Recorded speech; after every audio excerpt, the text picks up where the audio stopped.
मागच्या आठवड्यात माझा मुलगा म्हणाला, "मम्मा चल ना, आपण ना वंडर झोनला जाऊन येऊ. सगळे मित्र चालले आहेत." मी म्हटलं, "ठीक आहे, आपण त्याच्या आधी जाऊन आलेलो आहोत." पण त्याचा अट्टाहास होता, की "मम्मा नाही, ते जेव्हा चाललेत, आपण पण तेव्हा जायला पाहिजे."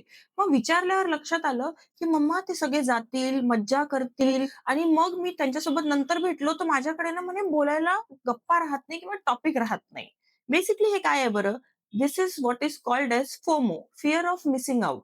अशा वेळेस आपल्याला असं वाटतं, की आपले मित्र असतील, फॅमिली असेल, जेव्हा ते सगळीकडे जिथे-जिथे जातात, आपण पण तिथे जायला पाहिजे. आपण काहीच मिस नाही करायला पाहिजे. कारण आपल्याला लेफ्ट आउट फील होऊ शकतं.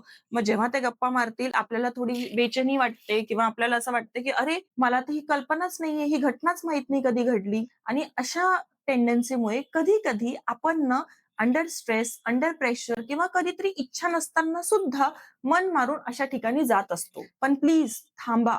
कारण अंडर प्रेशर अशा गोष्टी केल्यामुळे आपल्याला मानसिक त्रास होऊ शकतो. त्याच्यामुळे लांब श्वास घ्या. आपण सगळीकडे नाही राहू शकत. First thing. सेकंड, आपण सगळ्या गोष्टी कशा करू शकतो? आपण माणसं आहोत. आपण देव नाही आहोत. बरोबर? आणि सगळ्यात इम्पोर्टंट आपल्याकडनं काहीतरी मिस होणार आहे अँड इट इज ओके. जर ती गोष्ट महत्वाची असेल तर नक्कीच ओढा ताण करून करा. पण जर ती इतकी इम्पोर्टंट नाहीये, it's okay. Something can be missed out. तर प्लीज फोमो म्हणजे फिअर ऑफ मिसिंग आउटला बळी पडू नका.